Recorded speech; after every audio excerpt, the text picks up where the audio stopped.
Hello, everybody. This is Mike Orshan, and this is the series on North American sustainability from the North American Institute and the state of New Mexico. And our first series, called The Water Dialogues, is on water security.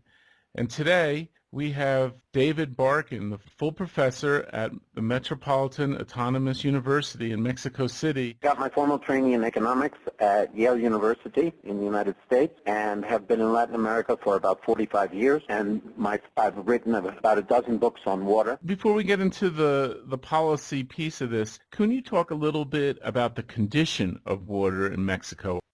Mexico is endowed with gigantic quantities of water, but like most places in the world, it's very, very badly distributed. About more than one third of the water is in the southern part of the country, where very, very little of the population is. And most of the water, the population concentration in the Mexico City metropolitan area or in the northern states is in the area where water is relatively scarce. In the northern parts of the states, the country, the geography is frankly arid, much like the area where you're talking from, New Mexico, Arizona. Mexico suffers from a problem of water stress in most of its population. Ironically, in the water surplus areas, the people are often meeting with disasters because of an excess of water, and in the northern part of the country, they meet with stress because of a lack of water.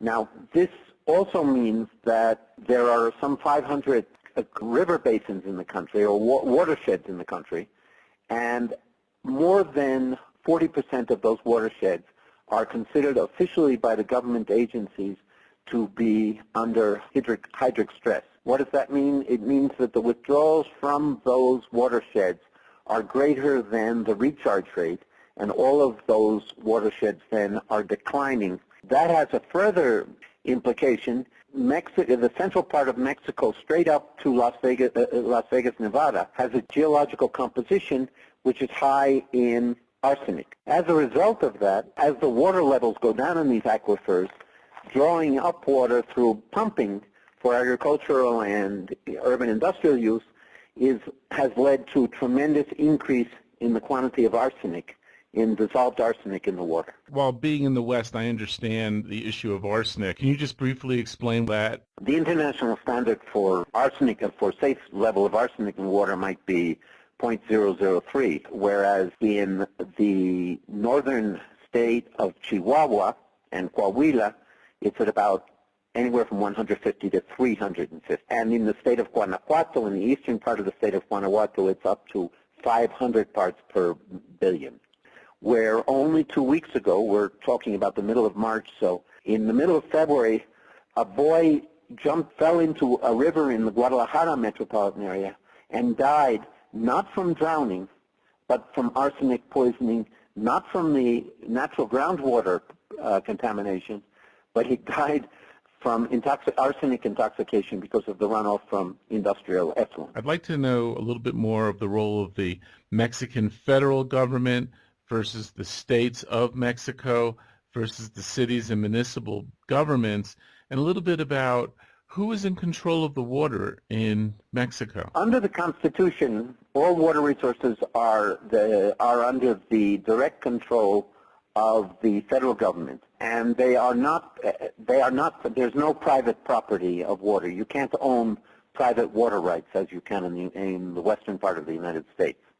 Even if you own a piece of land, you don't necessarily have the water rights to the water under that. Those water rights must be negotiated with the federal authorities. Now that has lots of very, very complex implications, as you might imagine, because the question is, if those water rights are distributed in an equitable and in a socially just manner, then it would be just fine. But if those water rights are distributed on the basis of the exercise of political and economic power, then what you have is water further exacerbating, further heightening social and economic inequalities within the country. And that's in fact what has happened over the past 90 years. Mexico has designs and should by all rights be an emerging world power. without a sound water policy, besides human needs, there's electricity, there's agriculture, there's ranching, there's all sorts of things that they will depend on to become this world power. And from this discussion, I see it as a weakness. What are some of the solutions that could be out there? I think it should be said, first of all, that Mexico has one of the largest proportions of hydroelectric generated power in the world, and yet the management of that hydroelectric system has been so questionable, and the priorities of that system are such that at the present time the hydroelectric system is in fact poses a threat of natural disaster in the areas where those hydroelectric dams are. I can give you one particular example. Late last year, the second largest river in the country was the cause of massive flooding, which led to billions of dollars of damage in the state of Tabasco and in the city called Villahermosa, because the federal authorities released water from a dam without giving any notice to the people and without planning for a measured response to that. It was an absolutely, from any point of view, a political and an ethical lack of responsibility that caused damage greater than the scale of damage that was occasioned in New Orleans. Quite specifically, we have within the guidelines of the new culture of water approach, we have made a series of management and allocation proposals for every one of the major metropolitan areas in the country, and a process and an implementation process which would involve getting a collaborative effort between local citizen participation processes and governmental authorities to dictate the nature of the management assist to confront the challenges in each one of the watersheds. What do you see over the next 4 or 5 years with water situation in Mexico, and does it include the United States and Canada? Do other countries get involved? One of the things that I haven't talked about in this discussion at all is the problem in the border area, which is a major problem.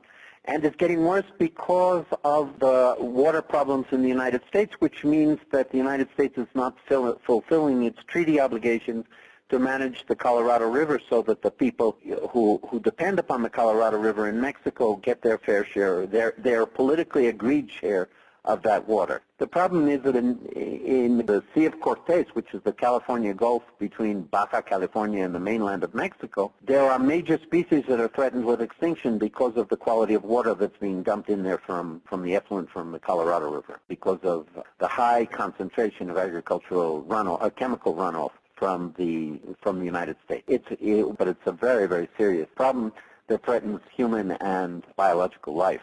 I think many of us see the prospect as a major national security problem in Mexico because substantial quantities, increasing segments of the Mexican population are getting declining quality of water, and many of them are now reacting by trying to defend the water rights and the water resources which they currently have. And the government is trying to take these resources and put them to the use for major investment programs. As a result, there are all sorts of political conflicts that differ from region to region, have a common characteristic, and that is the common characteristic is that at the present time, the struggle over water is a struggle between people and ecosystems getting basic quantities of water for their own survival, as opposed to industries getting water for private profit. One of the consequences of that is that California agribusiness is moving to Mexico under a system because of limited migration, so that you have literally tens of thousands of agribusiness in the United States coming down to Mexico and setting up systems which require great amounts of water. In Mexico, there's some sort of glee with this because it involves creating jobs. Well, thank you, David Barkin. Thank you, North American Institute and State of New Mexico. And we'll be back with you soon.